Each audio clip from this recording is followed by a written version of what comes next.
sun, it can be returned to it, i.e. its origin. Darkness can be returned to the waning moon, clearness to open doors and windows, obstruction to walls and houses, causes to differentiation, emptiness to relative voidness, confused externals to unconsciousness and clear perception to the awakened state. Nothing in the world goes beyond these conditions. Now when the essence of your perception confronts these 8 states, where can it be returned to? If to brightness, you will not see darkness when there is no light.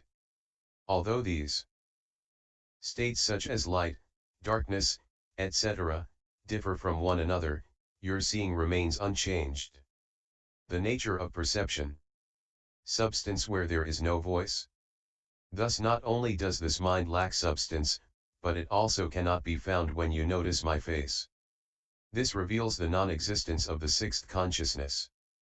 As the 6th depends on the 7th consciousness for discerning, now that the former substance cannot be found, the latter does not exist. Not only is the differentiating illusion unreal, but even when differentiation ceases there is neither form nor voidness.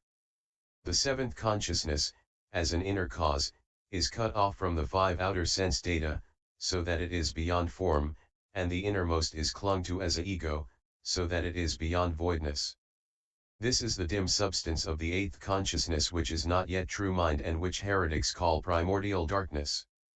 Even this is not yet reality, still less is the discriminating 7th, which is the organ of the 6th consciousness. Therefore, when this 7th consciousness is cut off from external causes, it grasps at the inner 8th consciousness as an ego, hence heretics call the latter the spiritual ego and set it up as a master primordial darkness. The 25 heretical schools regard it as permanent. This exposes the 7th and incidentally reveals the 8th consciousness, which is clung to as an ego but is unreal. If that which has no independent nature of its own in the absence of causal externals is held as the nature of your mind, how can it be a host when each uprising can be traced back and returned to a rising cause? This reveals the host who is independent and cannot be retuned to any external cause. This only is true mind. This is the origin of the koan, Japanese koan. All things return to the One. To where does the One return? All states that can be returned to external causes are obviously not you, but that which cannot be returned to anywhere. If it is not you, what is it? Therefore, you should know that your mind is fundamentally wonderful, bright, and pure, and that because of your delusion and stupidity, you have missed it and so are caught on the wheel of transmigration, sinking and floating in the samsaric sea. This is why the Tathagata says that you are the most pitiable of men. 28. The underlying nature of perception is not the essence of perception. Ananda asked, I now understand that the nature of perception cannot be returned to any external cause, but how can I know that it is my true nature? 29. The Buddha said, Ananda, though you have not yet reached the state beyond the stream of transmigration, you may now use the Buddha's transcendent power to behold the first dhyana heaven 30. Without obstruction, like an Irudha 31 who sees this world, Jambudvipa, as clearly as a fruit 32 held in his own hand. Bodhisattvas can see hundreds and thousands of worlds. Buddhas in the 10 directions can see all the pure lands as countless as the dust. As to living beings, their range of sight is, sometimes, limited to inches. Picking out causal objects. Ananda, as you and I see the palaces inhabited by the 4 heavenly kings with all that is there in water, on the ground and in the air, though there is a great variety of forms and shapes in the light and darkness, they are but hindrances resulting from your differentiation of objective phenomena. Here you should distinguish between your own self and external objects. From what you see, I now pick out that which is your own self and those which are but phenomena. Ananda, if you exhaust the field of your vision, from the sun and moon to the 7 mountain ranges 33 with all kinds of light, all that you see are phenomena which are not you. As you shorten your range, you see passing clouds and flying birds, the wind rising and dust, trees, mountains, rivers, grass, men, and animals, they are all external and are not you. 28 When Ananda heard that all mental states that could be returned to external causes were not the real host, he asked the Buddha about the non-returnable true mind. Since it is very difficult to explain, the Buddha used the essence of seeing to reveal it. For seeing is mixed up with causal conditions, whereas its essence, or the eighth consciousness, is not. Therefore, he spoke of the essence of seeing which, though not the real, is a transformation of the absolute and is close to it, hence it is like a second moon which is close to the real moon but is not a reflection of it in water. If you understand that this essence of perception cannot be returned to any cause, you will be able to awaken to the true mind. 29 Ananda did not really understand the teaching, for his words betrayed his deluded mind. The Buddha had merely used the essence of perception as a temporary host in order to pick out external causes to eliminate the discriminating seeing which vanished automatically when returned to its conditioning causes. 30 The first of the dhyana regions, which is as large as one whole universe and comprises the three Brahma heavens. 31 One of the 10 chief disciples of the Buddha.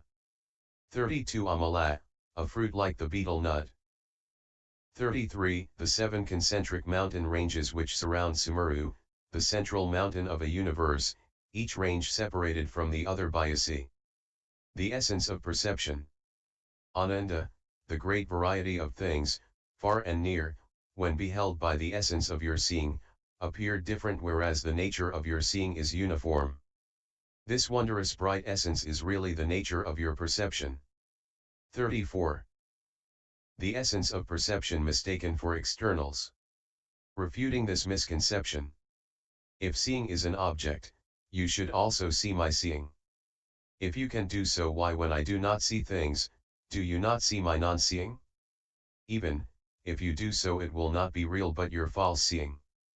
If you do not see my non-seeing, it follows that your seeing and mine are not objects. If so, why cannot your seeing be you? Again, if when you see an object you grasp at it as such, it should also see you. If so, that object and the nature of seeing will mingle, and you, I, and the world will be in complete confusion. True perception. Ananda, when you see things, this seeing is yours and not mine, and its nature penetrates everywhere. If it is not you, what is it? Why do you still doubt about your real nature and ask me to confirm that it is not false? 35. 34 This shows the essence of seeing, which originally is clear and emanates from the eighth consciousness, reflecting the five sense data and perceiving surrounding objects, hence it is causal seeing. When it first contacts things that are external, this is direct inference which belongs to the eighth consciousness, alaya vijnana. If this first contact is followed by a thought which stirs the mind and causes it to discriminate, this is comparative inference which pertains to the sixth consciousness, manovijnana. The eightfold method of returning mental conditions to their original causes, previously dealt with, to wipe out the discriminative seeing which arises from causal externals, concerns comparative inference. Direct inference is now dealt with to reveal the essence of seeing, the capacity of which is brought out for its elimination as well. Though the saintly and the worldly differ, and the field of vision is either large or limited, all this pertains to the direct perception of the eighth consciousness. The vast variety of phenomena, such as heaven, earth, and all that is therein, appears in the field of vision and shows that though appearances differ, perception is uniform and cannot be mixed with them. This unchanging bright essence is the nature of perception. If you recognize it, you will be able to leap over it to realize your true nature. 35 This checked Ananda's deviation from the real nature of seeing. The Buddha was afraid that Ananda might mistake his seeing for an object, so he said, each thing seen is an object but not the seeing. If seeing is an object, yours and mine will be objects, and you can also see my seeing. If so, when I do not see anything, why do not you see my non-seeing? Even if you do, it is your wrong seeing but not my non-seeing. If you do not see my non-seeing, it follows that your seeing and mine are not objects. Since this seeing exists independently of objects, is it not the nature of your seeing? If you cling to seeing as an object, the latter should also see you, then your seeing and the object will see each other without there being any distinction between man and object, and there will be utter confusion. The teaching on seeing independently of objects is to return perception to the essence of consciousness. If you understand this, you will gradually perceive your true nature. Hence the Buddha said, when you see something, this is your own seeing that has nothing to do with me. Is it not your seeing that penetrates throughout your real nature? This is already quite clear. Why do you doubt about this nature which is inherent in you and so fail to believe that it is the real? Why do you still wait for me to confirm it? Wiping out the capacity of perception to reveal the true mind. The capacity of seeing. Ananda asked, World-honored one, if I am the nature of seeing, why when the Buddha and I saw the palaces of the four heavenly kings and the sun and moon, did this seeing first penetrate the whole world and then return to this vihara, then to its temple and now to this hall with its eaves and corridors? Does this seeing which first pervaded the universe now return to and fill only this hall? Does its previous scale not shrink, or is cut up by the walls of this hall?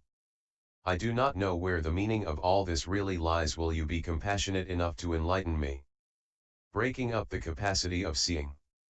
The Buddha replied, Ananda, all things in this world, whether large or small, inner or outer, as well as in other conditions 36 are external.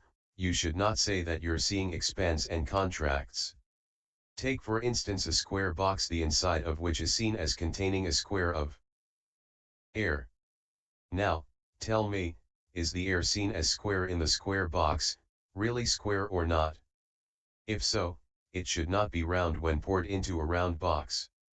If not, then there should be no square of air in the square box. You say that you do not know where the meaning of all this really lies, but, the meaning being so, where do you want it to lie? Ananda, if you want the air to be neither square nor round, just throw the box away. Since air has no location, you should not again insist on removing the place where it lies. If, as you just said, when you entered this hall, your seeing shrank into a small compass, then when you look at the sun, do you lift it up to reach that sun in the sky overhead? If a wall can cut off your seeing, can you prevent it from peeping through a hole in the wall? Therefore, your contention is wrong. Revealing the real. All living beings, from the time without beginning, have disregarded their own selves by clinging to external objects, thereby missing their fundamental minds. Thus they are being turned round by objects and perceive large and small sizes. If they can turn objects round, they will be like the Tathagata, and their bodies and minds will be in the state of radiant perfection. From their immutable holy site 37 the end of each of their hairs will contain all lands in the 10 directions. 38. 36 the eighth causal condition previously dealt with. 37 the holy site, or Bodhi Mandala, is the immutable pure land of the enlightened true mind which is omnipresent. This is eradication of space. 38 we have seen that the eighth consciousness has three characteristics: self-evidencing, perception and form. As the Buddha was about to wipe out falseness to reveal reality, he first picked on form. He then used the essence of seeing to show that it is independent of all external causes. With the elimination of objective causes, or form, the subjective seeing, perception, disappears as well. This is the return of seeing to the essence of perception, which then remains alone. Since the essence of perception of the eighth consciousness is not yet broken up, its direct inference can create body and the universe, thus implying a capacity which is limited and is incommensurate with the boundless realm of Dharma, Dharmadhatu, hence its inner, outer, great, and small conditions which caused Ananda to doubt about his seeing being cut up. If this capacity is destroyed, both sense organ and external objects will vanish and the true nature will be boundless. This is what an ancient meant by saying, there is no need to seek reality, it will suffice to lay down all views. If the capacity of seeing is eliminated, form will disappear instantly. Hence the Buddha said, if a man can turn objects round, he will be like the Tathagata and his body and mind will be in the state of brightness and perfection, and from his eradicating attachment to the ego to reveal the one reality. Removing the essence of perception to wipe out the fifth aggregate and eighth consciousness. Ananda asked, if this essence of seeing is my wondrous nature, the latter should manifest before me. If seeing is my real ego, then what are my body and mind? But in fact my body and mind can discern things, whereas that seeing cannot discern my body. If perception is my mind and causes me to see things, then this perception is my ego whereas my body is not. This is exactly what the Buddha previously refuted, with the argument that objects should then see me. Will you be compassionate enough to enlighten me? 39. Rooting out Ananda's misconception of objects being and not being perception. Misconception of objects being perception.